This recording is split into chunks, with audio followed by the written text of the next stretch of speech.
Your Mounjaro stick as a microphone. Oh my Yeah, goodness. great. Yes, there we go. Oh, you should Fantastic. like a news reporter just like that. The Mounjaro Especially with the News. fancy earrings. When you do TikToks that are news related, that's exactly what you should do, is use your Mounjaro I mic. mean, It would yes, be I'm please telling you, that do. shit would go viral. It's hilarious. Do it. So You can sad. take it. That one's for free. That's Okay. as Look, as your for free. You're marketing welcome. friend, that one's for free. Yes. No, well, this is just absolutely great. Of course, I wear a white t-shirt and Yeah. my coffee spilled everywhere. Just now. But at least it's Oh, yeah. no. Yeah, so but that's okay. That's okay. Whenever I wear Okay. white, I spill something. That Yeah. or the wine. Look. I don't wear white. I have issues with white because someone told me I looked like Shamu at a wedding when I was growing up, and I've never been able to wear Okay, white ever again. we got to talk about this later on. We gotta have to, yeah. I'm just saying, Oh I my can't wear white. And then I also quit wearing red for a really long time because someone said that I looked like the Kool-Aid guy. You told me Like about when that. it's yeah. So, but now I do. I rock red. I just I haven't crossed to white yet. I'm getting there. Very great It'll color. be like my bravery thing. I don't know. We'll see. And There then we I'll go. play like I'm coming out, and then we'll like do a dance. It'll be great. Fire engine red I can is see the TikTok. I can see it. There fire we go. engine red is a universally flattering color on all women, so you should use it. You should wear it. Okay. Anyway, so hey y'all. So we're here talking like you know us. I mean, we're well into season 1. We're probably gonna be doing season 2 here soon. So I'm still trying to figure out those logistics, fun times. We're a little messy today. And I'm sorry, but I started on 10 milligrams and this is my second box. And frankly, I'm exhausted. I'm like straight exhausted. I'm like the community says the 10 is 10ing and I'm feeling it hard. So if I'm not my usual self, that's because why? But the girls are here to help pick up the slack. So it'll be fine. If you don't know me and you're like, who is this crazy person talk about this thing? My name's Kim. And I this podcast here was born out of the TikTok community, GLP-1s. And we were taking it for several different things: obesity, type 2 diabetes, insulin resistance, PCOS, metabolic disorders, yada yada. And we all met there and decided, you know what, we want to have an opportunity to talk about these things at a deeper level, longer form content, really dig in and have, professionals come on and specialists in certain areas to help us really understand this and remove a lot of the, I say, stigma that's involved around treating obesity medically, which is absolutely insane that even still exists in my opinion. So, that's what we're doing here. And we're super glad that you're here and you want to be a part of it. Yay. We're glad you found us. We're stoked. Yeah.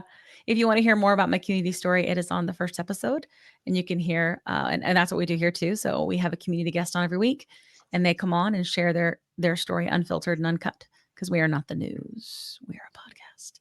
And that's what we're doing here. Yeah. So that's who I am. That's what's Lots up. of fun. Hey, Come join JT, us. what you doing? How you doing? Outside of the whole coffee lap situation, I feel like you're going to sue. Is it a McDonald's thing? Like, Yep. I don't know. Are only old people know that? Only old people are going to know that reference. That is suing McDonald's for the coffee. Look, you know what? Anything's possible. Right? Sidetracking, but that poor lady didn't get paid any of it. It was like ambulance chasers, attorneys. Was it? Really? Yeah. That's for another day. Yeah. She didn't get any another money day. out of it. That's for a live. We talk about crap like that on lives. Oh, yeah. Look, oh, yeah. Oh, yeah. No. Well, hey, ladies. I feel like I haven't seen you in like 2 weeks. We saw you like less than like days ago. We did a live. Well, I mean, like in person. Well, it has been that long since in person. Yeah. But I got to see him on Sunday. But yes. Yeah. You all got together. I was at Magnolia Cafeteria here eating fried catfish and mashed potatoes and a vegetable medley. So I figured that I'd round it out with that. Yeah, Yeah, sure. But I am the Janine. I think you all know me by now. I'm the one that is usually in the position where Kat is in, but for the first time, I actually like logged in a little early. So I was like on it today. I was on it. But I am the Janine. I'm there. I'm the Janine on TikTok, Instagram, YouTube. I And it's figured that the journey, double E. the journey, because the world can only take one. Only And one. and I figured that I would be consistent. Yes. So with me being consistent, I'm consistently a type 2 diabetic, but that's getting better. Yay. Yay. Huzzah. My obesity is getting better. I'm so excited. My metabolic age now is 52 Heck yeah. instead of 56. That's great. Yay. So, yes. So, yeah. I'd do the So, Zoomies, Quick but we plug can't for do Rimpo that. scale. That's what Lee does. I'm so happy to be with these ladies. I joined TikTok. I officially did like my first video at the beginning of February. I had to Google how to do it. I didn't even know. Yeah. Didn't even know that this community existed, but look what has come out of it. Look what has So come out of it. there you Yeah. are. And thank you for being with us today. We appreciate that. Yeah.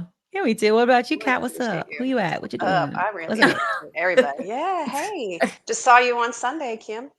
I know. Did We you didn't see get to what spend I any time together. The no, cakes were just good, by the way. yeah, I Yeah. made baby shower cupcakes. Yeah, Did you guys baby see shower my cakes. TikTok that I posted? I was like, I need No. to stop having children in August because it's hot like the equator outside. You need to stop getting it on in Thanksgiving. I saw that. August babies out loud. Look, And I says I tongue saw in that. cheek, it's only jokes because course. I'll still make your cupcakes. But I was like, Yeah. I don't know That's funny. what's going on during It's a Thanksgiving joke. break. I'll still baby. make your cupcakes. I'm a winter baby. My Oh my mom had God, to it is like hot.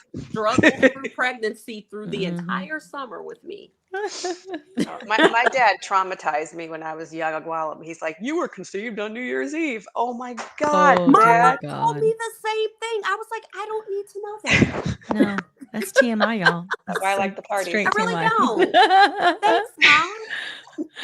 But anyway, that is Okay. way off track. Hey, I'm Kat.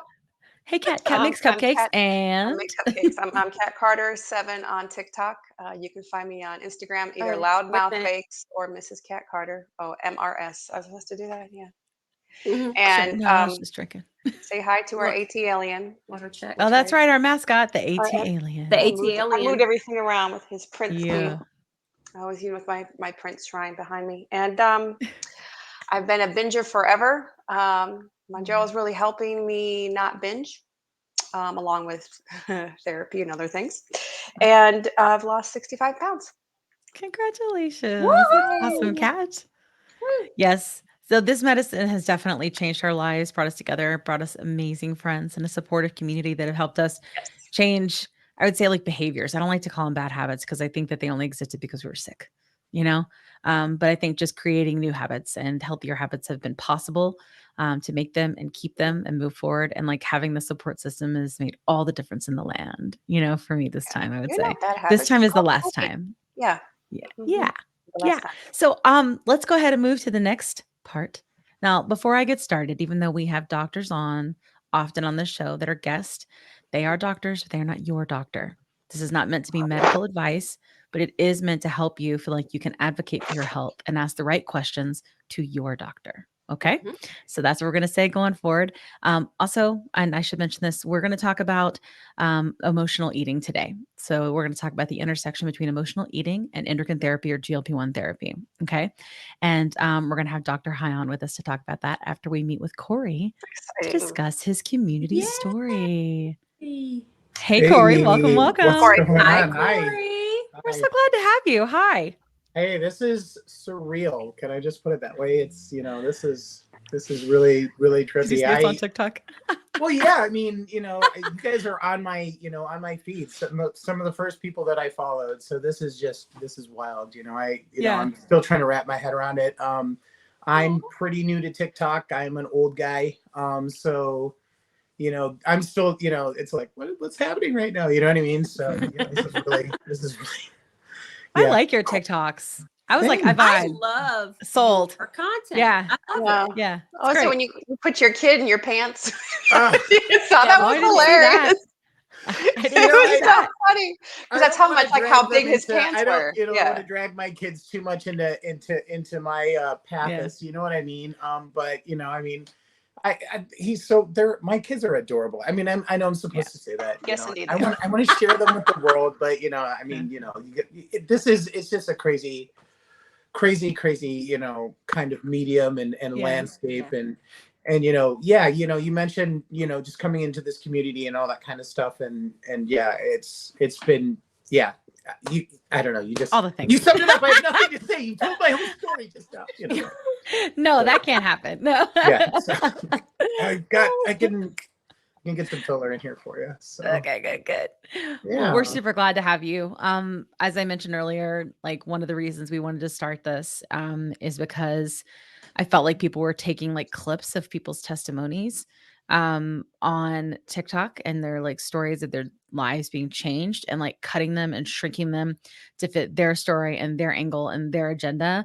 And I just like it made me really upset. And I just thought it's not right. So I want you to have an opportunity, just like I do for everyone in our community, if I can. I'm trying. I do 2 shows a week at this point. I'm really trying. Well, you do amazing work. For them to be able to. hands down. But please take the opportunity to take the space and tell your story however you want, unfiltered, uncut. Yeah.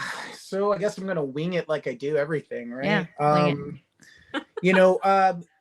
Part of me, when I was just kind of thinking about this, when I was watching your show, and I've watched a few of them and seen so many amazing stories. That's besides all the stuff that you see, in your feeds and the things that people are going through. And I, kind of feel in some ways like you're like, am I intruding on this space? I have, some things in my favor that, that make my story a little bit different. I did not have to struggle with the coupons and the things like that. I was covered under insurance. And my the weight loss when it started happening was super, very dramatic, very quick.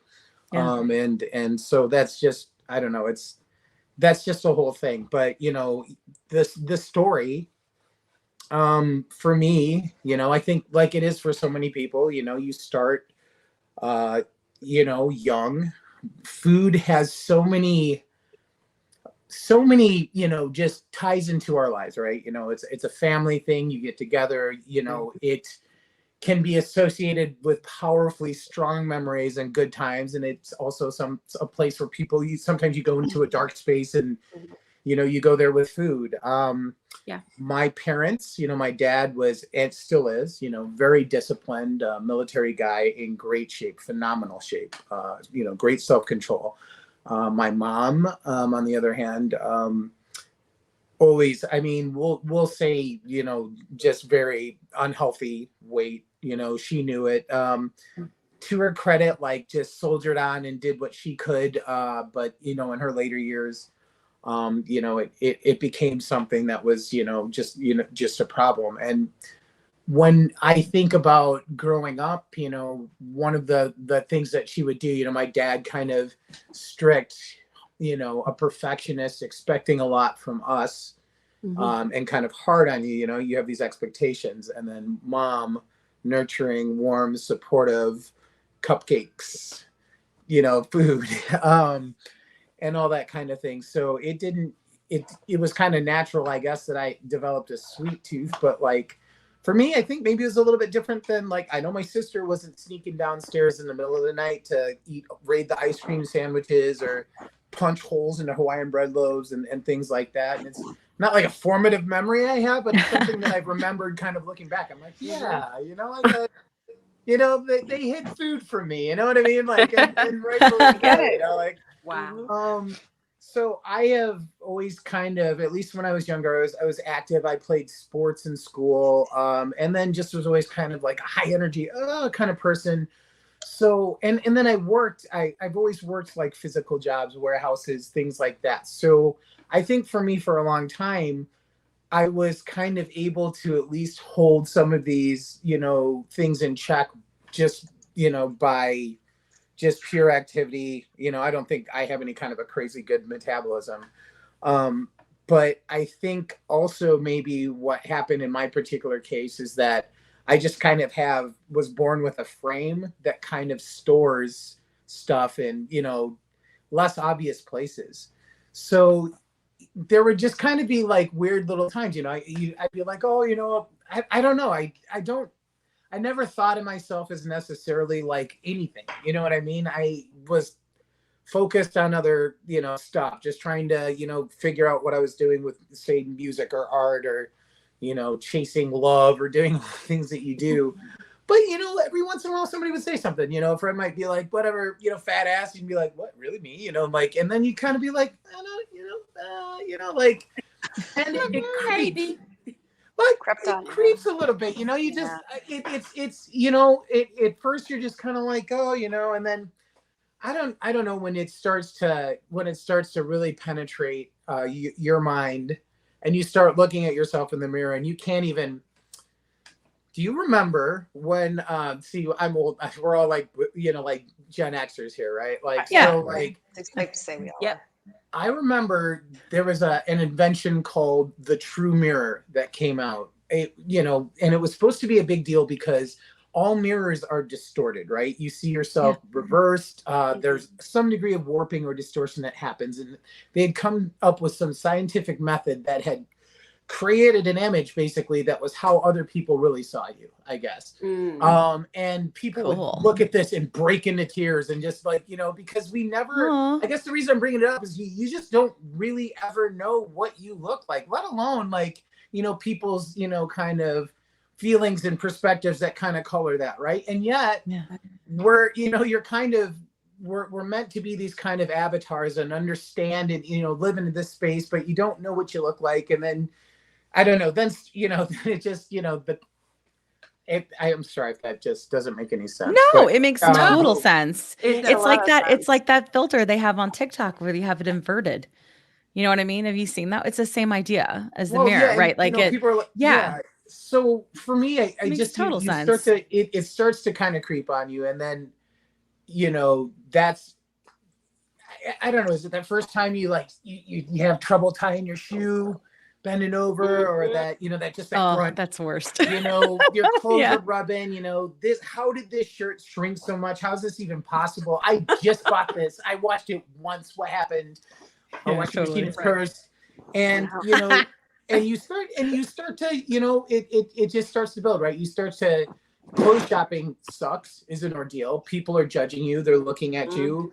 Going to the pool, going to the beach, right? Like, I mean, I remember being a kid and watching, the shirt guy at the pool, and I'm like, man, I'm never gonna be the shirt guy. And then I was the shirt guy. Oh, the guy's wearing the shirts. Yeah, because you're like, I was well, always a shirt girl. As it clings to you, you're like, shirt guy, totally. This was before rash guards too, because we were extra pale when we were kids. My mom would put shirts on us because we burnt we got crispy. So you were a lobster.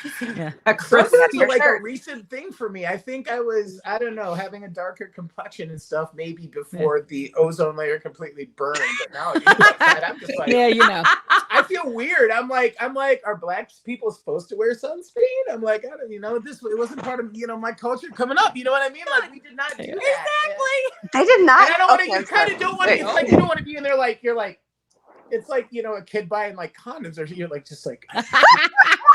It's for my wife is Caucasian. It's for her. Like. Yeah. Like. We didn't do that. It was like sunscreen. We didn't need that. We had natural protection from the sun. That's what we were taught. Yeah, exactly. Everybody is susceptible, but it's Yeah. So now our sun tanning podcast. You're sorry. Sorry. We take it left. We just bring it back home. Yeah. This is just how we roll here. It's cool. Like you're fitting in real good. It's all good. It feels easy. So I mean, eventually, I guess my life was just kind of, I don't know, people are polite. Some people said, like, they're just like, I never even noticed until you, and you're like, that's bullshit though. I mean, I knew how I felt. And it was weird. So like, I guess like one of the big formative points. So, I started to, my sweet tooth, and then I'm drinking sodas like there's no tomorrow. Coke was like my, thing. And so I got to a point a couple of years ago where I was just drinking, like I would drive to work, a 40-minute drive to work, and stop at McDonald's and pick up 2 large Cokes. One maybe frozen, one just to mix it up. Just I needed this. it just was a drive. I don't know how else to describe it. I mean, liken it to that just extreme food noise, those like hardcore compulsions. Totally. And then I started getting up in the night to, pee every hour and go to the doctor. And he's like, bro, diabetes so hard. I think my original glucose level was in like the 300s or it was like crazy. Like, I mean, he was like, dude, Cory. I was like, hey. Well, I mean, I went and got my blood tested too right after. You're supposed to fast. I think I probably drank a Coke as I was like, on the way to get the tested. I know I did because I couldn't at that point. My routine in terms of food, I was ordering. I mean, I'm Grubhub, bro. I've got executive like coming to my door, like my 3 tacos and a burrito and this kind of stuff. Just really wanting to. Mm-hmm.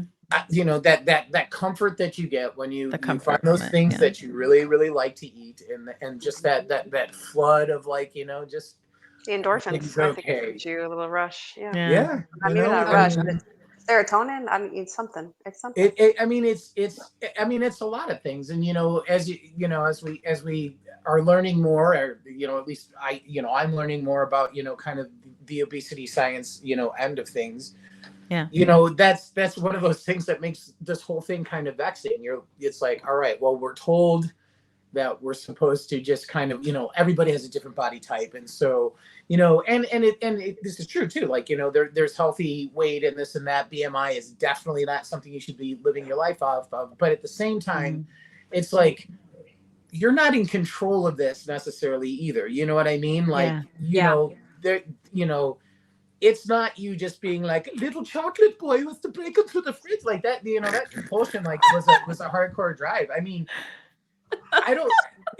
It's weird when people aren't like necessarily like scheduling interventions for you, but like every time you open your car door, like a pile of like Burger King bags falls out, and they know like you're just sitting there like you've got ketchup stains all over your shit, and it's just like I don't know why people, and then the thing is like my wife, would be like, I'm kind of concerned about your eating, and I would get like super defensive about it, like, you can't judge me. I just, I don't, you know what I mean? We all felt that way. I promise, Cory, like you were amongst people that get it. Well, it's just like I said, I guess we're targeted though, right? I mean, that's what this stuff is for. It's designed to make you feel that way, to kind of to boost those things. And for whatever reason, I was finding solace there that maybe I wasn't finding, somewhere else. And just going along my merry way, got diagnosed with diabetes, got put on metformin, really, really started to pay attention to my diet at first. It started to lose a little bit of weight. And was doing all that. And I saw a nutritionist. This was funny because, they're like, you have to assemble a health team. And I'm like, okay, nutritionist, go.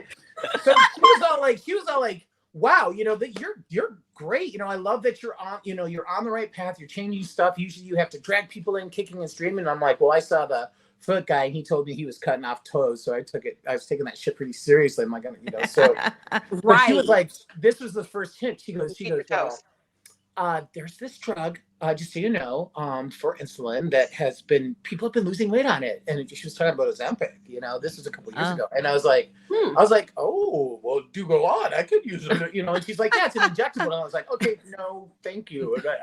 I really don't like needles. So that was like a thing for me. So, I was doing fine. My mom passed. It was that whole hellish kind of thing that happened to her. She was a prisoner in her body. And, one of the things that I truly, truly believe is that my mom, if this drug had been available through her formulary as part of her treatment plan, because she couldn't regulate, she couldn't stop eating sugar. She couldn't stop eating crap. She could not stop that noise. The same noise that drove me downstairs and into the fridge at night. She didn't have anything like that, and I just know that it would have. I think it really would have saved her life. And so hello guilt. When this finally happens to me, but I kind of fell off. The metformin was doing enough. I quit drinking soda. The metformin was doing enough to keep my blood sugar kind of not insane. And I was kind of fine with it. And I guess I was getting fatter again and not really noticing or ignoring it or whatever. And then I went to my last physical, and it was like at 280 pounds. And, you know, I was just like, wow, this is a lot. And I had just seen that 60 Minutes thing that they had done on Mounjaro. And, you know, that had just, you know, with, they had talked to Stephen, I always mess up his name, but The Hungry Brain, that guy, the author of that thing, which really goes into, if you're not familiar, it's a book that really goes into the neuroscience behind obesity and all the physical neuroscience, you say? Yeah, he's basically Is he a neurologist? He's a yeah, sort of kind of like he studies brain science. That's his Brain science. Wow. Oh, I'm gonna get him on the brain show. science guy. That's it. You just saw the But, gears. just going. brain it's an amazing book. He talks about a whole range of things. It's not just like this is the one thing. I mean, there's a ton of stuff, and it was really kind of convincing. So I spoke to my doctor. I was like, look, I would, you know, love a chance at seeing if this can, you know, kind of provide the same kind of results. And you know, he went for it. You know, I think he was honestly curious. He's like, oh, let's see if it works. You know, like, oh, go ahead, guinea pig. You want to try that shit? So I'm sure he didn't say it like that, but I like that. Go ahead, guinea pig. You want to try that shit? You want to try that shit? I love it. Your bedside manner is lacking, good sir. But you know, he got me the good stuff, right? So well, you know, so I go to TikTok, you know, now I'm like, you know, I you know, to try to find, you know, the first thing when you go online, you're just like Mounjaro and TikTok pops up. And I'm like, well, TikTok, that's for the kids. I don't know. But I went on there and I saw y'all's, you know, just on there talking about it. And, you know, there were things about, you know, Mounjaro starter kits and what you should have in the fridge and things like that. I thought it was so awesome. I thought it was really cool. I didn't see a lot of guys, but I was just like, you know, this is really awesome. They're getting there. They're coming around. There's some and people who actually preceded me who are like awesome. And, you know, I found them since, you know, I don't feel like a special snowflake anymore. But oh, so sad. I don't have to be a snowflake. It's fine. So, you know, the rest, as they say, is history. You know, the Mounjaro for me, as it is for so many people, like, you don't want to be like miracle, but then it's like, oh wait, like this not only, you know, shut off the food noise, which immediately, like, if you know, opens up an immense swath of mental bandwidth all of a sudden. Yes.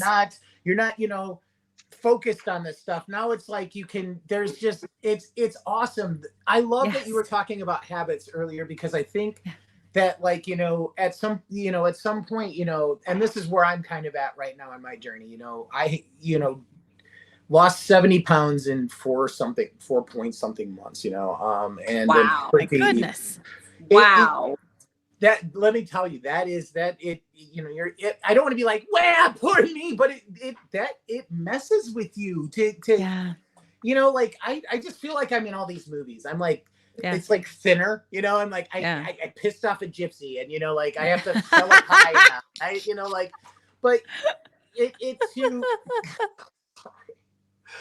But I should go on mute when I'm laughing that hard. I'm sorry. I'm trying not to do I just see You pissed off a gypsy. Who was it? The gypsy was right. You know, piss off gypsies. And I know that's actually. I apologize. That could be an offensive thing. I'm not even joking about that. That wasn't. I wasn't. It was in a movie, right? Yeah. It wasn't a movie. Yeah. It was a Stephen King thing, and it was the '80s. Yeah. It was awful. It was bad. Yeah. But I get There it. were a It's lot a of, pop like, cultural reference. Questionable I pop think culture though references, that but this weird. drug it presents an opportunity for so many people to just be free of the prison of our own bodies. Those of us who have these genetic factors, or those of us who are in environments that are just so pressing upon you. The fact of the matter, the numbers speak for themselves. People who are actually the healthy people, the people who look down and have shit to say about this, are in the minority. Over time, that curve of people who, you know, it's strictly like a genetic lottery kind of thing. For the rest of us who are normal human beings, whose bodies are developing at a normal thing, responding to this hyper focused, fattening, stressful environment. Where food is meant to comfort, and who wouldn't seek that, when we're increasingly more isolated from everybody else. This is a hard landscape to navigate. And somehow they came up with a course of drugs that, I mean, this is when did we ever see anything like this in our lifetimes? We've seen the iPhone, we've seen, rotary phones to iPhone to, all that kind of stuff. This is another one of those things that just makes me feel like we're living at this insane, kind of juncture in history. And, the thing that sucks now, and that I was so glad to hear about this show, is that there is a barrier to entry. It's definitely financial. It's definitely, and unfortunately, so many of the people who are, suffer the most from this, or, from these effects are, economics are definitely a factor of it, where you grew up in the availability of food and all that. So, I now, like I said, I am doing everything I can to just kind of put my story out there, hoping that more people are aware. That's another reason I love this community so much, especially, people like you guys who are constantly following the news, putting stuff up like that. We know that competition in the market and all that kind of stuff will eventually bring in new forms of the drugs and orals and all that kind of stuff. And hopefully that brings prices down, but, someone's been watching my TikToks. I'm just saying that stuff it's really exciting because, I mean, there's, every once in a while you might have kind of a day where you want to gatekeep and you're like, I don't know. You know what I mean? But normally it's like, this is one of those things where it's like, how can you even evangelize for it? You can't walk up to somebody on the street and be like, hey, I got something that'll help you over here. I mean, I don't want to say anything offensive, but I'm just saying this, but you want to help them. It's so hard not to. Because you see it, it's a reflection. You're like, but you can't, like, if someone said it to me and I didn't know, I'd be super offended.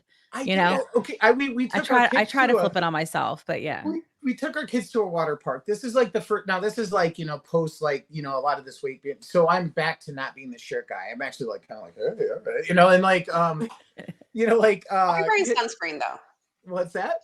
I hope you're wearing sunscreen though. It was indoors, but I was being cautious. I was like, I don't know how this works. Forgive me. People are like, what are you doing? But I remember seeing one particular person in there who, I mean, they were, just kind of there, and they had one of those glucose monitors on their arm. So I mean, I'm like, you've got diabetes, like this is all like, we have a similar, that's kind a really of good point. thing here. And I just, I didn't say anything, but I really was kind of almost like, hey, so you got diabetes, yeah? The creepiest, like they're like, you need to work on your pickup line, sir. I'm like, hey, we got the little monitor there. I've still got the finger I like stick. your monitor. I've tried that freestyle. Wow. Wi-Fi. That's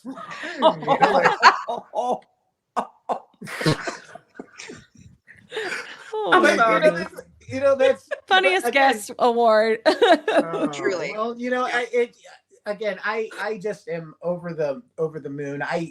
To the fact that y'all even noticed me in this space, and I really think what you're doing is so important. I mean, I'm not joking. I am humbled when I watch your content. You know what I mean? It's aspirational. I'm like, one day I'll be able to offer something of value like this. You know what I mean? But it grounds me. It really makes me appreciate, how much, this is really impacted people. Of course, I know how it's impacted myself. I mean, it's almost unquantifiable. And that's why I love that you give, you're giving people a chance to kind of have that rooftop to shout off of. You know what I'm saying? Because like this really is something that it's miraculous, and it is miraculous. And it was like Rosie said, you know what I mean, where she's like, like I want to be, it's like, you're just like, you're like preach, like let's go, like when she was like it killed me like these days when we go back and look at the shorts and stuff, and Rosie was like, if I could be the sponsor for free so people could afford their medication, and she's like, I would do it, and it would be the greatest gift of my life. And I was like, I love you, Rosie. No, You know? We were all You know? trying to like hold. And the we're still like, Yes. hey, Eli, Yeah. Lilly, listen. Yeah, Somebody listen. Yeah. talk to Rosie's Anyway. people. But anyway. Well, They are it's a listening. lovely They are compliment. And listening. I know they yeah, have to be. they have to be listening. I hope out of here. They Well, got her in a thank you holding. so much. We would love for you to stay. We do have Dr. Sasha High on, and she's going to talk with us a little about the clinical side of all of this, so we can kind of understand and nerd out with her some, and kind of make sense of all of these things we've experienced. Like, hey, guess what? There's science behind that, you know? Oh wait, hold on. And like, let's talk about that, you know? Let's More nerd nerdy. out. Let's do it. Oh yeah, all right, nerding out. All right, everybody's nerding out. Woo, woo, woo. All right, here we go. Science, I got my glasses on. Ring it in. Yeah. Let's ring it in. Dr. High. Hi, I feel bad that I don't have my glasses with me. Oh, mine no, are in you the need other them. Where, yeah. How are you? I'm wonderful. Thanks for having me. This is great. It's been fun listening to all of you. Well, we're so glad to have you. I mean, part of what we do here on the Plus Size is try to validate people's stories with facts and data and science, because we are attempting to change a narrative, right? And frankly, and I've said this before, and I'm just going to be like super candid. The narrative is that right now, I think it's starting to change, is that if you are taking these medications, it is you are fat and lazy. And if you're going on podcasts and TikToks and talking about it, you are fat and lazy, and you should be at the gym, and you're taking medications from people that are more deserving, and you're the problem.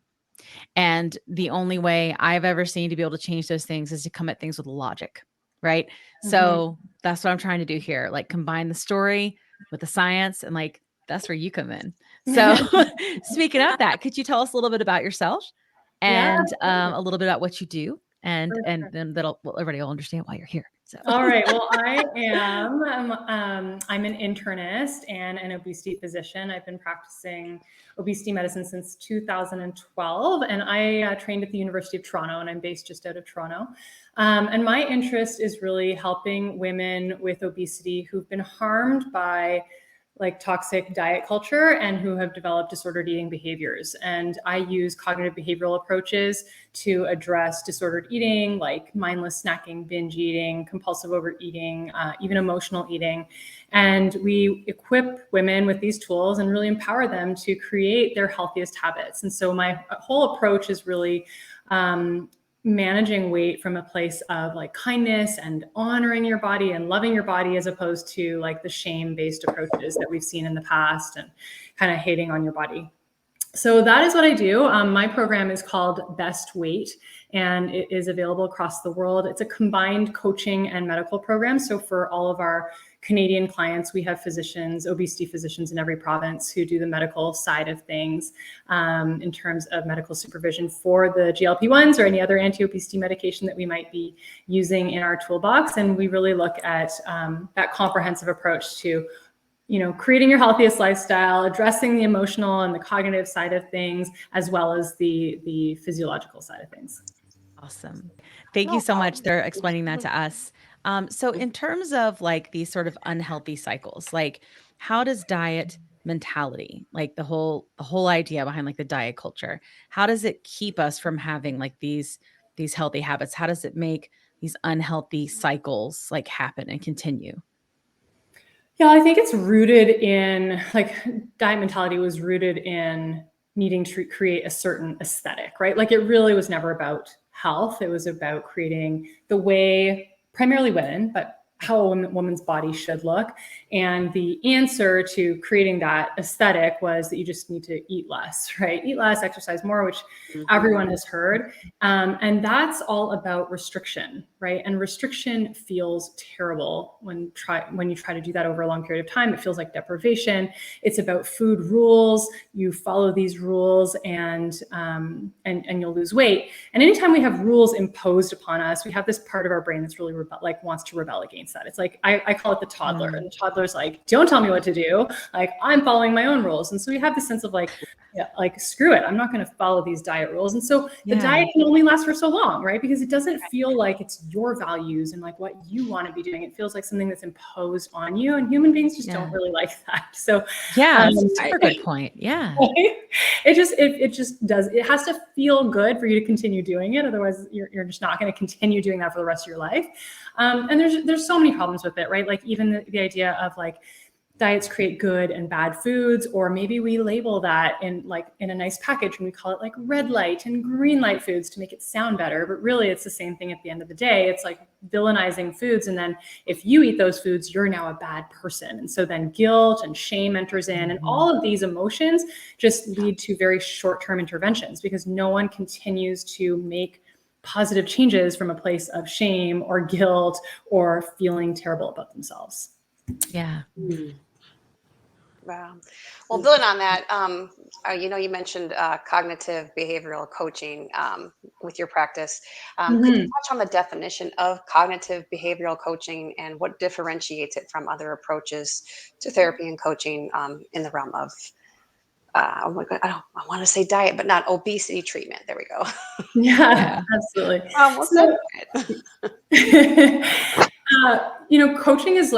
Coaching is a really broad term, and it can range from everything from like, those people on the internet who write out like a meal and exercise plan and prescribe it to you, or having someone text you every day for accountability. So it is a really broad term. The way I frame it with cognitive behavioral coaching is we're really using tools from different psychotherapeutic modalities like cognitive behavioral therapy, or CBT, dialectical behavioral therapy, which is DBT, and acceptance commitment therapy, which is ACT. We're just kind of taking tools and skills that we've picked up from these different modalities to really show people how, when we work on mindset and when we work on reframing unhelpful or self-defeating cognitions, that really is what can lead to sustained behavior change and getting the results that you're wanting in your life. So it's really looking at the effect of our thoughts and our feelings or emotions, and how that can impact the choices that we make, the actions that we take. Yeah. Wow. Okay. And while you were talking, I was just like, and I was just going through my mind of, just going through my thoughts of, well, what are some of the thoughts that I think throughout the day, especially like when it comes to food, like if I'm walking through the airport and I walk past Popeyes, which smells amazing. And it used to be where I would be like, no, Trini, you can't do it. And I would shame myself as opposed to, but thanks for touching on that. But my question is, can we address the common misconception that GLP-1 medications are silver bullets? So many, especially new members of the GLP-1 community, are just like, well, I'm taking these medications and that's supposed to be it. So can GLP-1 medications be used by themselves for obesity treatment? So the answer, it's never a simple answer. For sure, they are being prescribed by themselves all over the place, right? You can go to your family doctor and you can get a GLP-1 medication. And I think that there is benefit to that. Like, I don't think that we need to withhold medication and say, like, you have to work on behaviors to get this medication. We don't do that with any other medical condition, right? But I think, and from experience with a lot of people, there will be limitations, right? So you can absolutely take medication, do nothing else, and you will end up eating less, and you will end up changing some of those behaviors because the medication is going to help you to do that. But the more you combine it with tools to overcome stress eating, or just like habit snacking because it's 9 o'clock at night and that's what you do, right? The more you become aware of that, or the more you for your body. And so you're like, hey, you know what? Let me build muscle. Let me build strength, because that feels good. It gives me confidence. The more you combine those things, the more you're going to see improvements in your health and those overall changes and results. And I think, when we talk about emotional eating and the cognitive behavioral tools, where that comes in is, let me give you an example. You can be taking a GLP-1 medication, but if you're not like Cory, who lost a significant amount of weight very quickly, that's not everyone's story, right? So let's say it's someone else who's taking these medications, but maybe it's coming off a little bit slower, and your whole self-talk the whole time is like, nothing's working. Like, this is going so slow. What's wrong with my body? Like, my body's broken and I can never lose weight. That self-talk, right? That internal narrative makes you feel demotivated, defeated, whatever kind of D word you want to use. And the consequence of that is you start engaging in self-defeating behaviors. So you start making poor choices. You start kind of screw it eating. And that's where we have to look at, how are my cognitions, which is a fancy word for thoughts, how are my thoughts, my inner self-talk impacting the choices that I'm making, how I'm showing up for myself every day? Because if we can empower those thoughts, we're going to take better actions and make better choices. Yeah. Great. And then you mentioned the night snacking, the night habits, and that was the course that I'm in the middle of listening to while I'm on the way to my cycle classes in the morning. Yay! Thanks, Kat. Yeah, because the whole like the mouth hunger, which you said heart hunger, and it's making sense. It's making sense. And for everybody out there, it's on SashaHighMD.com. Just everybody. Did I get the site right? Yeah, SashaHighMD.com. That's my website. And we have a free course called Stop Nighttime Snacking. Yeah. All right. So speaking of, I don't want to give it all away. We will put all of that in the show notes for sure too. So everybody can have access to it. Yeah. But what are some tips that you can share with us right now for our listeners, just to kind of those who are struggling with nighttime snacking? Yeah, for sure. Maybe I'll give the framework that I outline in the course. And really, I describe overeating, because any type of nighttime snacking, mindless eating, binging, compulsive, it's all overeating, right? Anytime we are using food when we're not actually needing it for nourishing our bodies, we're overeating. And I think that definition is important, because a lot of people think overeating and they think that means binging, right? But it's like, no. It's like going to your friend's house and having, coffee cake as you're drinking tea is overeating if you're not actually hungry at that time and needing that food for fuel. And so we all do it. We all overeat. It's when the overeating becomes problematic that we want to address it. So when we look at nighttime snacking, I kind of break down overeating into three things. It's either you're over hungry because you were restricting during the day, trying to make up for yesterday's overeating, you're skipping meals, you're just not prioritizing eating. And so now you're getting to nighttime, you're winding down and you're over hungry. And so you just consume, all the things, you're eating too much. Or it's over desire, which is the food stories that we have, right? Like Janine, you were saying like Popeyes just like tastes, it smells so good. Like, we have these food stories of like, but like, I'll just have one and it's so delicious. And I only get this one time. So it's magical. So special, right? So we have over desire, which is like urges and cravings. And then we have emotional eating. And if we tackle those three things, then we can stop using food when we don't need to be using food. So kind of the simple things over hunger is really, how are you nourishing your body during the day? How are you feeling yourself? Are you giving yourself enough protein? Are you getting the fiber, the veggies in? Are you kind of balancing out with the complex carb? So really focusing on that balanced nourishment during the daytime. And I like to just describe it as like your daytime version of you is helping out your nighttime version of you. Right. So like daytime you can do nighttime you a big favor by planning a little bit to make sure you're fueling well. And then the second part, which is over desire, is really looking at how are we talking to ourselves about food? What are the kind of like sexy food stories that we're creating? And do we want to start maybe reframing those stories, challenging them, learning how to address urges, which is, just those cravings that come up in our mouth. As you were saying earlier, we kind of frame it as like heart hunger, mouth hunger. So mouth hunger is when you just want something crunchy or you want something sweet and you can feel it in your mouth. That's not physical hunger. That would be mouth hunger or psychological hunger. And so we can kind of learn that, hey, we can allow urges to be present without actually reacting to them by going and eating the food. So it's normal. We have urges all the time. Like if you get angry, you might have an urge to punch someone. Doesn't mean you go do it because you have a frontal cortex that inhibits that behavior. We can actually apply some of those same principles with food. It's just that food is a very powerful reinforcer of behavior. So when you've done it once, that feedback, that reward that you get from eating the food at 9 o'clock at night, when you're winding down, watching Netflix after a stressful day and your kids have been a disaster and they've finally gone to bed, and you eat the ice cream or the chips or whatever it is, and you get that reward, that dopamine to your brain, that's a very powerful reinforcer. So now the next night, your brain's going to remind you to do that again. And that's how habits kick in. So that's kind of what's going on in the background of why we can so easily get into these habits of overeating foods or using foods, to fix boredom or stress or frustration or just out of habit, because our brains learn really quickly. And so we can tackle that with the over desire piece. And then the last one is the emotional. And really what I teach is that,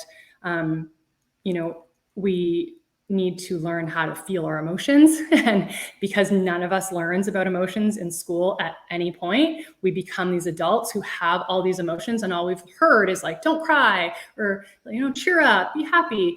And so we think that when we experience a quote unquote negative emotion, which is an unpleasant sensation, that's a bad thing. And so a lot of us use food to escape feeling these things without realizing they're totally normal, totally part of the human experience.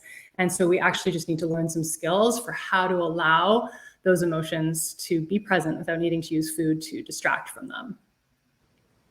Wow. Yeah, stay simple. I feel like that was a lot. It is a lot. I remember was talking great. to like one of my Yeah. therapists about it's numbing out sometimes. Yeah, totally. Just you don't want to feel, so you're going to isolate and have a bag of chips. Exactly. Or like Yeah. the only thing you want to feel is the pleasure from the dopamine hit you're getting from eating the food. Yes. Yeah. Yeah. And just numb out. But that includes chewy chocolate chip cookies and like, Yeah, it does. all of that. But thank you for explaining that, because I know I have gone through life and wondering, well, why would I just be like, quote unquote, drawn to certain foods? And I may have never even like tried them, but it was something that like I smelled and it just said, oh, well, I guess it made me feel good, but I'd never tasted it. So thank you for explaining that. But with that, I know I always think about, so, talking to obesity specialists and, advocates, and we gain, knowledge from you all. We know that, hormonal imbalances are a contributor to weight gain, especially those of us who are in perimenopause, menopause. So resulting, sometimes in obesity. How can we balance emotional, hormonal, and behaviors? So like, in other words, how would one start their own approach to it all? Because it can seem really overwhelming. Yeah, and I think that's where obesity medicine is actually quite complex, and why we have obesity specialists looking into all of this, because you really do kind of have to address all the pieces, and it's going to be different for everyone too, right? So my area of interest is disordered eating, emotional eating behaviors. Not everyone with obesity is an emotional eater, right? And lots of people are emotional eaters and they don't have obesity also. Totally. Yeah. And so everyone is going to be different, and really does require that individualized approach. And so, meeting with an obesity specialist who can kind of address, your weight history is a really good place to start, because, for example, we can tell so much from, if you're someone who has had obesity since you were 4 years old, right? Like there is just a strong genetic component there for sure, right? As opposed to that person who maybe was lean their whole life, and then they had a car accident, they became depressed, they were put on antidepressants, and now, they've got chronic pain, and they've gained weight and developed obesity. So there's just so many different causes, and it really takes someone who can look at all of that, look at the whole picture, and treat that individual. And that will require sometimes the medical treatment, whether that's an anti-obesity medication like a GLP-1, or even bariatric surgery sometimes. And then someone who can kind of look at, okay, how can we create our healthiest behaviors? And the reality is, like, all of us need to be working towards our healthiest behaviors, no matter what your body size, no matter if you have obesity or not. That's the goal for all of us. And it doesn't happen by default in our current environment, especially what Cory was talking about earlier. Like, we live in an obesogenic environment full of hyperpalatable foods, where we're sedentary and we're isolated and we're stressed out.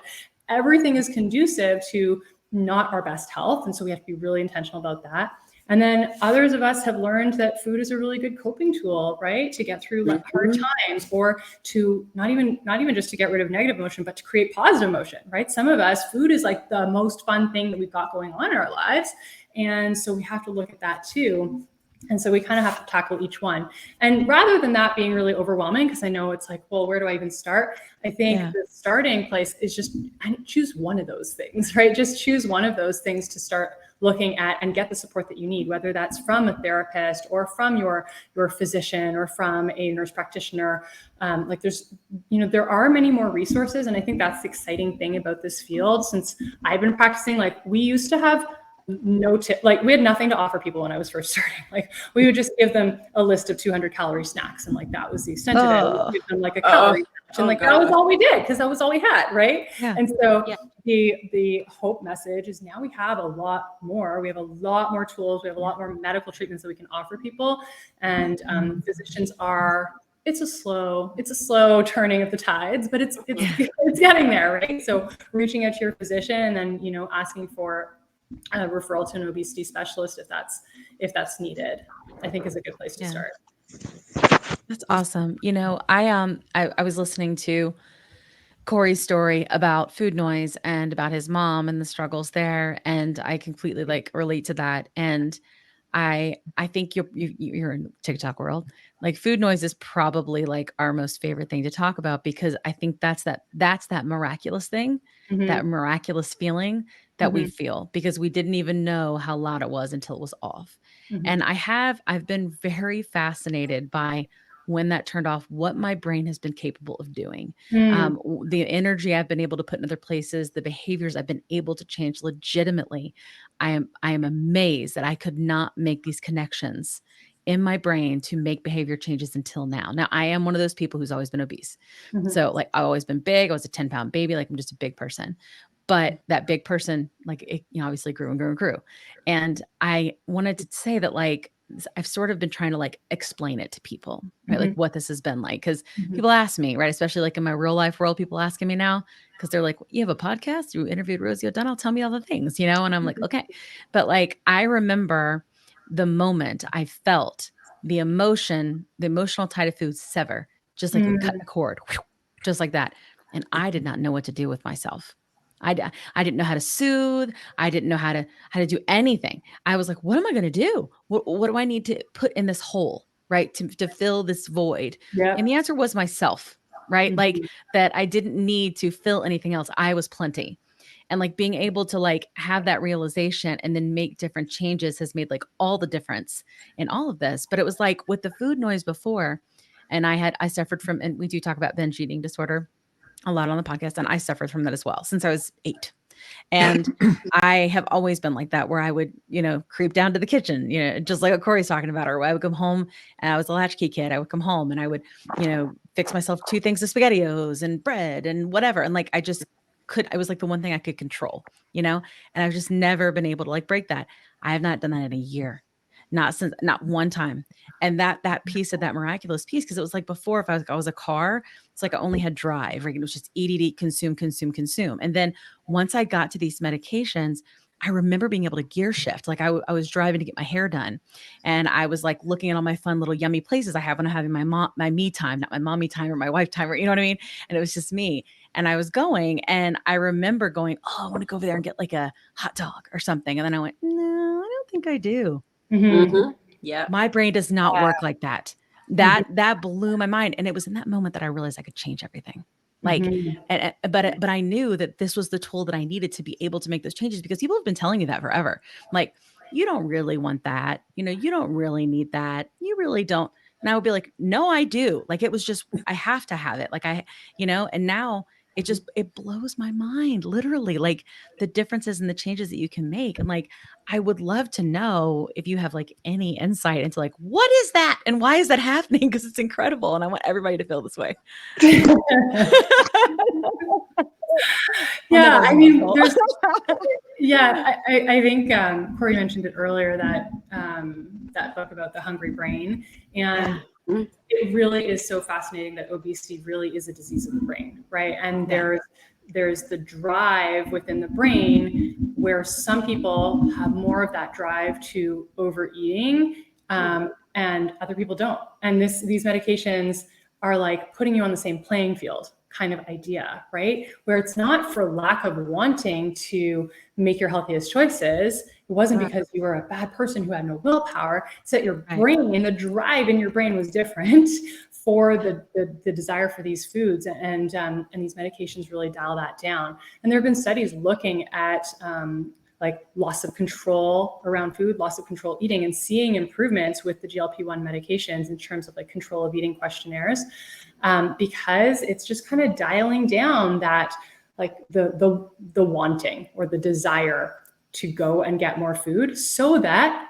you can then come in with your conscious brain that's like, you know what, I actually don't really want to eat that right now. I'm not really hungry, right? Right. The conscious. Yes. Yeah. Yes. Yes. I love Oh, that. you know what? That's the thing. The conscious brain. Yes. Maybe I'll just go live, I'll just go. Yeah. Yeah. I like to do something. Yeah. Yeah. I noticed that too, Kim. I always remember going to the grocery store because I had to, we got to buy food. And every time I would go in, I knew I would have a thought of like,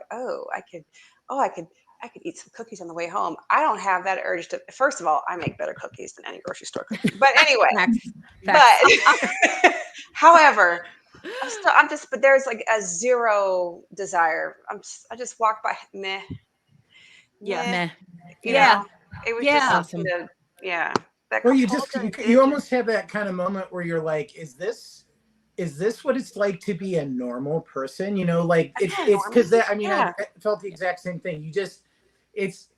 I guess for some people they're like, I'm repulsed by food, and I'm like, that didn't happen to me. Like for me, it was just it was like the whole thing where you'd be like, oh, here's an opportunity, gonna get that brownie, you maybe have that second cupcake or whatever. Oh yeah, like get an Italian beef, and then now you're just like, but I'm not, I'll do that, just you have that habit, you go up to the kitchen, the fridge is right there. I'm like, I'm gonna go get X from the fridge, and then I'm like, wait, I'm not hungry. Why am I doing that? You know what I mean? You're actually able to kind of check that, and that was something that just didn't feel like it was there before, and that is kind of it's interesting to just be like, oh, this is what's self-control feels like, you know what I mean? But it's no, there is a little. I'm sorry. Do you want to go, Janine? No.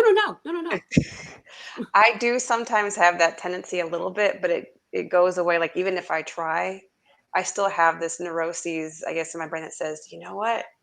Remember how fun it was to binge? Like that's once in a while, and then like while you're eating, like, oh, I get kind of like bummed out. I'm like, I can't wolf this down, and I'm thinking that's definitely the old neuroses.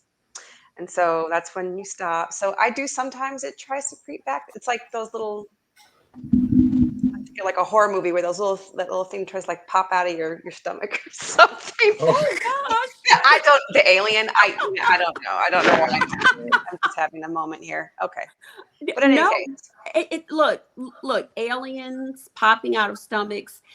I think what Dr. High said just explains it perfectly, because I could never really articulate to someone who is not on a GLP-1, but especially tirzepatide, Mounjaro, about I'll think that I want something and I'm hung bent on getting it. And then like 2 minutes later, it's like, no, I really don't want it. And I feel like it's almost like a letdown, because I'm like, I felt like I worked up all this anticipation for this food or this craving. And then all of a sudden, 1-2 minutes later, no, I don't want it. So, but yeah, I'm just like, no, and I'm good. But I do have cravings though, maybe like once a month. I love peanut M&Ms, and I will go to the store and you pick it up by the register, and I'll eat it, but it doesn't have the same value, for lack of a better term, that it used to have. So are food cravings normal while on GLP-1 medications, and how often should one indulge in them? Food cravings are going to be normal as long as you're a human being that's still alive and breathing, right? So and this is, I think, the piece that a lot of my clients and patients misunderstand too, because they're like, when is the day that I don't have to struggle with a food craving ever again? It's like that, like when you die, you will not have food cravings anymore.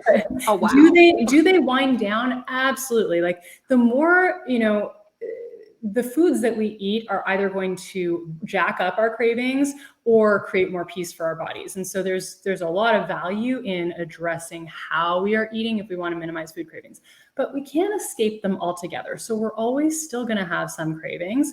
And the approach that I take with what I'll call the sometimes foods, right? So the foods that maybe we don't want to be eating every single day, but we also don't want to say that they're off limits, because as soon as they're off limits, they're the forbidden fruit, and then our brain just like wants lots of them, right? So the approach I take is really every single person needs to get to a place where the decisions that they're making are based on their own personal values, because our values have to drive the direction that we're taking in our life. And that means there is going to be some days where it's absolutely worth it for you to eat the peanut M&Ms, and you're going to enjoy it, and you're going to mindfully taste them, and you're not going to feel guilty afterwards. And then there's other days where you're going to be like, you know what, just because I'm stressed out and it's 8 o'clock at night and I'm driving home from work is not the reason for me to just indulge in the peanut M&Ms. And so I'm going to say no to myself, even though part of me wants that instant gratification, right? I'm not saying no because I can't ever have them or that they're bad food or I'm a bad person for desiring them. I'm going to say no because that's a loving choice for me right now. So there's a huge difference, right? The M&Ms are not the problem. The chocolate cake is not the problem. The chips are not the problem. It's the approach and the intention behind it. And that's always going to be an individual decision of like, is it aligned with my values to make this choice right now, right? Like maybe it's your value to enjoy a certain holiday, and that's tied to family and tradition. And so you're going to indulge a little bit more than on those sometimes foods. And you're not going to be having it when it's like picking up a slice of cake from Walmart because you're like hungry when you're grocery shopping, right? Like there's just such a difference between them, and the food is not the issue. It's how are we using the food and how are we making those choices? And are we making those choices from a place of being empowered to make our best choices, right? Yeah. Right. Makes total sense. Like when I was at the shower with Kat, like I really don't eat sweets. Not at And the when I was at the shower, shower. not in the shower, at the baby shower with Kat, which I referenced at the beginning, Kat. Just saying. We were not at the gym, okay? But she made cupcakes and she made cleaning that gluten-free up. ones, which is what I do. And so I ate one, and it was and I was okay with it. I was in the moment. I didn't feel guilty. I've done so many different things, and I didn't even like weigh, should I? I was like, it's a moment. Right. And my friend here has made cakes at our friend's baby shower, and they're gluten-free for me, and it was just like, I was like, yeah, this is the time. It was just, I think that's awesome. I never thought of it that way before. Love new things. And I think that the logical thing that we forget is like eating that one cupcake is not what drives weight gain and drives obesity, right? It's when you eat that cupcake, then you feel terrible for eating the cupcake. So then you eat like 5 more things at the shower, and then you get home, you binge a little bit more, and the next day you're feeling terrible. So you're like, I'll start my diet in January. And so you just keep eating, right? Like, oh, true. That's the problem. And that comes from restricting. It comes from thinking that we can't have certain things, right? So that's where like, it just goes back full circle back to why toxic diet culture is such a problem. Because it pretends to be the solution, but it's actually creating the problem in the first place. Yeah. Wow. That's awesome. That's so helpful. Dr. Hyde, this has been such a lovely conversation. I appreciate you giving us so much of your time. Thanks for having me. Yes. And I know you've got some busy stuff going on. So I know you got to go. And I just wanted to make sure I told you how much we appreciated it. And then I know that our listening and viewers are really going to love this. Absolutely. Thanks so much. It's been lots of fun. Thanks for having me. And I've got your bio, but if you want to send me the link to any of the things, do that, and I'll put it in the show notes for our audience. Amazing. Yeah. That's okay. Wonderful. All right. Thank you so much. Okay. Bye. Bye. Awesome. She's fabulous. I love it. What a good conversation. Yeah, she had some busy household going on with kids and stuff. So I kept hearing stuff. I was like, is that my house? I was freaking out a little bit. Nobody's here, supposedly. And we were like chatty Cathy's and Carter's, like over here talking. And, I was like, make sure we give her an opportunity to go. So I felt kind of bad about it. Yeah. But that was really nice. Didn't you guys think? Yeah. Yes. And Yeah. Corey, thank you so much for coming on and Thanks, sharing your Cory. story. Thank And you. for Yeah, the no, lovely things that you've said about the podcast and what we're trying to do. I appreciate it so much. I like I said, I hope I, was at least entertaining. Yeah, you were. We laughed our butts off. It was great. This was an amazing experience. I will come back anytime you want me to. Just say it if you run out. Listen, Corey, Know. we have guest hosts. It's a thing because Yeah. we all have our day jobs. I'm just saying, Listen. if this is a good addition. Also, It's I a just wanted to thing. say, maybe y'all should talk to Popeye's Chicken about getting a little sponsorship. I'm just saying. A grilled chicken. It was Talk working about for me. Popeyes I a was lot. like, you know what? I might get some Popeyes Yeah. after this. I'm here for the red beans and rice. Like that's I what did. I'm here for. Seriously. Oh, you gotta I go love this- I mean, come on. Just do the sides. Just do the sides. The sides are fine. I rode my bike. They don't have not I can bite one into grilled some chicken. I have, do they? They Yes, used to. they do.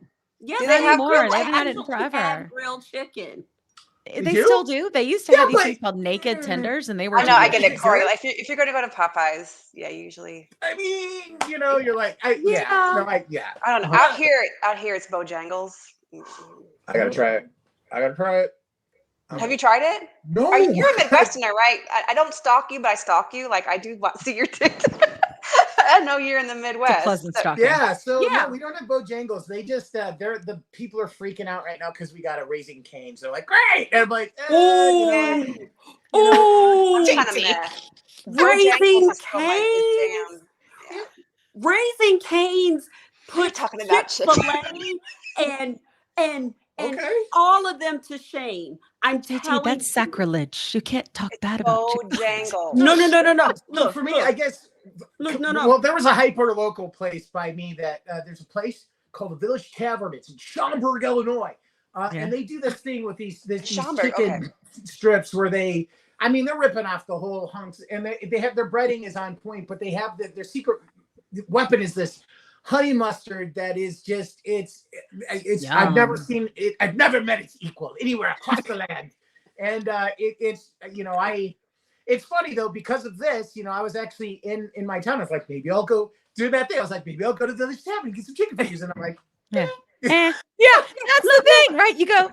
Listen, you won't. Because you're do thinking that about the memory. You're thinking about how it made you feel. yeah, You were talking about the There's an cognitive- emotional cognitive stuff, connection right? to it. But Yeah. you The won't emotional do connection, that and then you're like, with Raising Cane's. They trust me. They are based out of Louisiana, and they're opening one here in Atlanta. are they really?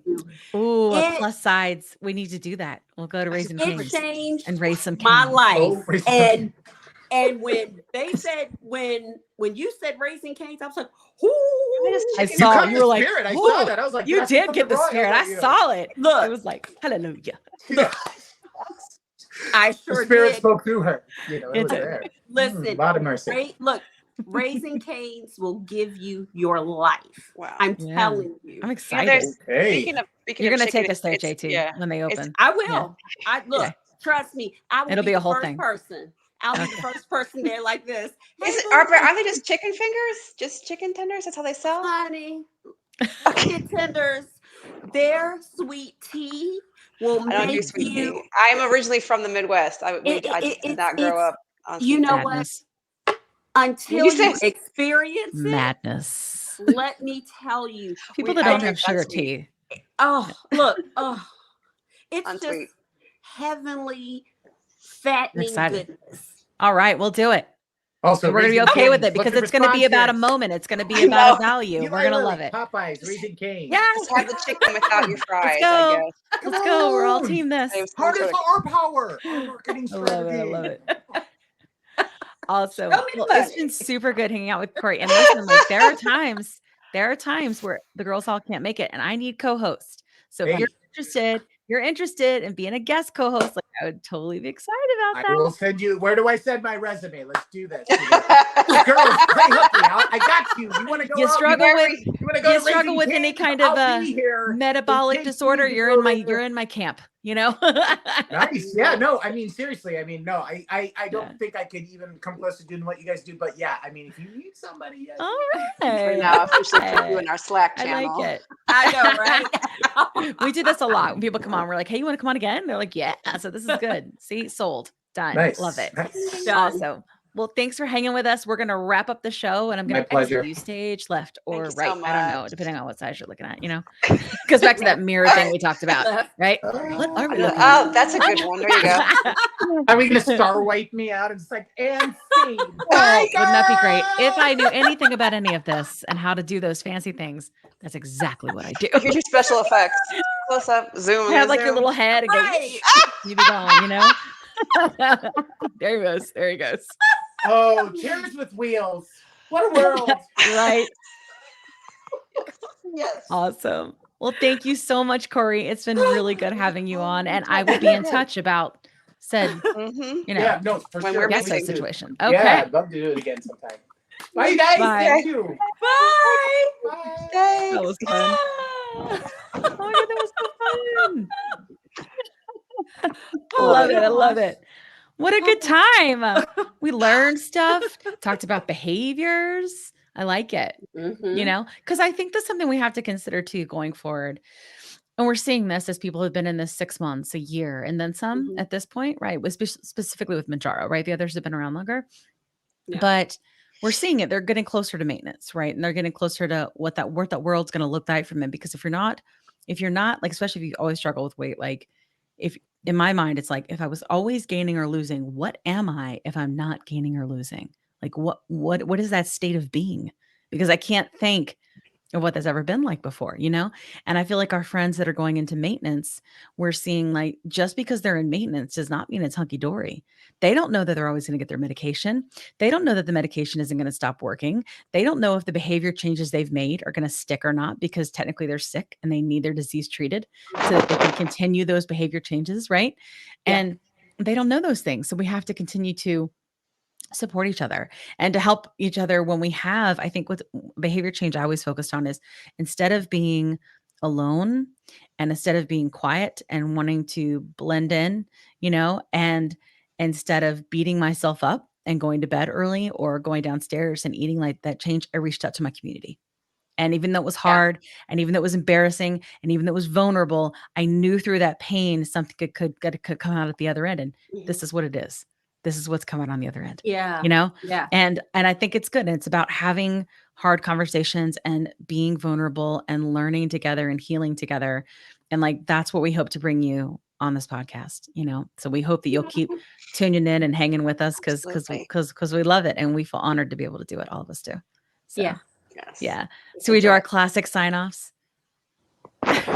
We could. Yeah. Well, You got yeah. anything new? I have an NSV. I'm too tired. I have nothing. Yeah, let's do NSV's word. Let's do that. Oh. I like it. All right. So while I was working out today, Yeah. I felt my pants slipping down my butt. And see, Oh. active wear can still fit even when like you shrink a little bit. I just Yeah, for pull sure. it up. Mhm. Yeah. Wearing These were some now. sliding down my butt. I kept having to do this. I'm like, oh. Yeah, that's huge. And that's what I say. Like, now I could be a lot stricter. Or not stricter. That's still that diet culture. I can No, still that's the diet culture. We just talked about that. Let's flush that shit down the What I toilet. mean is That's where it goes. I'm very laid back with my approach because Yeah. I just want it to be long term anyway. So I'm super laid Yeah. back. I'm not really anal about it. But Yeah. so like I said, I've only dropped like 3 more pounds, but it's just like so once I Yep. start going with Well, listen, yeah. I saw you at the shower and your booty be popping. It's like, Butt stuff. bam. Butt I stuff. told her, I was like, cat, bam, bam. I'm start working with a trainer now too. So I'm gonna get some Oh. like really great ideas for footage for butt stuff. Oh, So. yes, for butt stuff footage. It's not what you think. Go Butt back and watch stuff. all the other episodes where we talk about butt Dang stuff. it. Corey's Butt already stuff with gone. cat. We could have made so many jokes with the butt stuff with Oh my Corey. gosh. I have an SB this We're week gonna too. have him back. Oh yeah, we'll have to have Cory back. Yeah, he'll have to come back. It's a Yeah. must. It's done. It's the fate is sealed.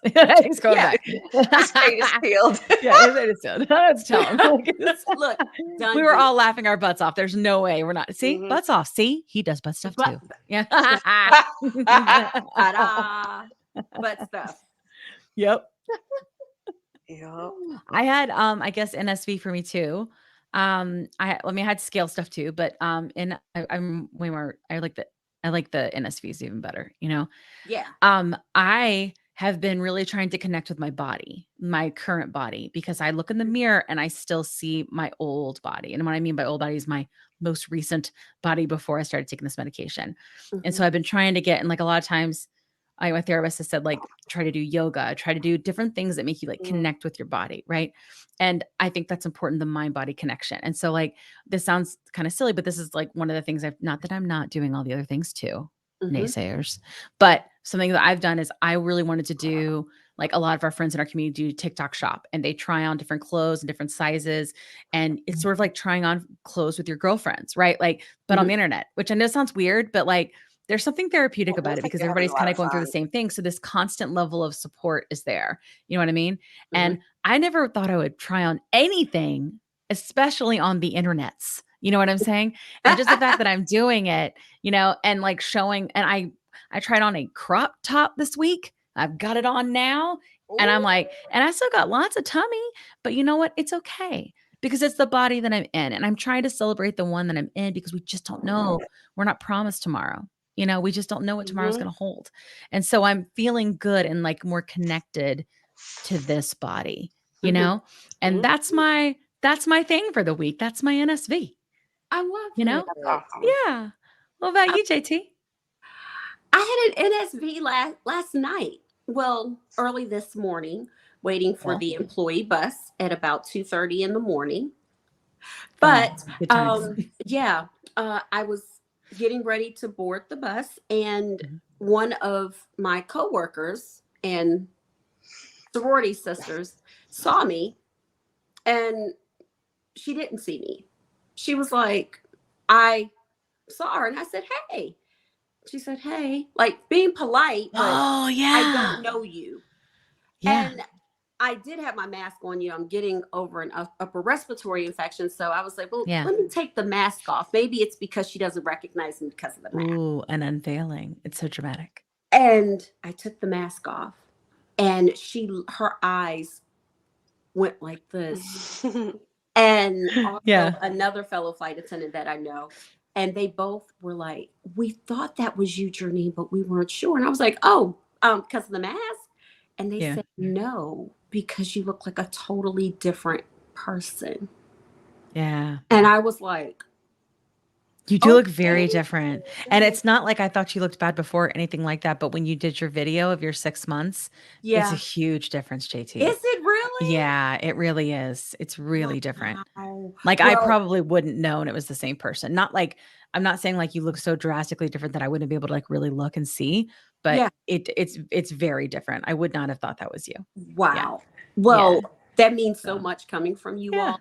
But that was the second time that had happened just from Oh, like Sunday. Like literally when I went to church, a, yeah. a church member was like, hi. I'm like, hey, Yeah. hey. And they're like, oh my Oh, for gosh. you. And like Yeah. people are shocked now Yeah. looking at me. It's So, amazing when you actually can treat a disease that you mhm. had, you know, and what happens to your health and how it improves. And Yeah, everyone should have the right to treat their disease. They all deserve to have it treated, and good everyone. things from that. Good things come from that because you're working like you should. You're working Yeah, like you should. Yeah. yeah, Yes, indeed. Yes, I indeed. yeah. like it. Yeah. I like it too. Awesome. Well, this has been a lovely conversation as always, ladies. Thank you very Yes, it much. has, darling. They get more fun as they go. Every single one Don't they? gets more and more fun. They Yes, we have new do. Funnier. topics. It's a good time. They We do. heal together. We laugh together. Laughter through tears is my favorite emotion. But it's India. always something to talk about because this community is forever evolving. Yeah, And evolving exactly. it's, Yeah, it is forever evolving. And Mhm. yep. thank you all. And thank you, Kim, and thank you, Kat, for, even when you said, oh, well, I lost 3 pounds, the closer I get to my goal, because I'm not far, I'm under 10 pounds from my goal. Mhm. Yeah, that's huge. Those 3 pounds mean so much. And it's not the Yeah, number, but it's just like, okay, we're going to a different phase of the journey. a And different phase of the journey. Yep. and it's not that I'm sad, but this Yeah, is this is such uncharted territory because I It's mean, very new. it is still a thing. And even if you're still actively on your yeah, journey, yep. dosing is something that is continually coming up. And it's like, Yes, what do we do? What do we do? What do you do? Yeah. Look, I don't know. I Dude, don't know. nowadays it's I what's feel like it's available. even more. And I also think it's going to be even more complex for our type 2 friends like JT. So like they're worrying about their like A1C on top of the weight, on top of the Right. obesity, on top of the food noise. Like, so like what dose do they need to be at in terms of, you know, to get the A1C in the place that it needs to be, right? Versus, you know, what dose do like you and I need to be at to make sure that we're like maintaining the weight that we're in, for example, right? So I think it's going to be an interesting discussion. We'll have more discussions around maintenance over the next coming months because we got lots of topics and lots of guests, and we hope you'll hang with us. Yes. But thanks so much for enjoying our long form content, because I know it's hard when we come from TikTok land. Like you're everything delivered in 3 minutes, bam, bam, bam. You know, it's like it ain't like that here. 30 seconds, really. 30 Yeah, it ain't like that here. We talk. This is a complicated topic, and we like to have some space to be able to do it. It's great to have our TikTok, but we want to dig in a little bit more, especially with our experts and heal together. Okay, but yeah, so it's been grand, and we will see you next week. And we love you. Delian says bye too. Hasta la pasta. Next week. Bye. Bye.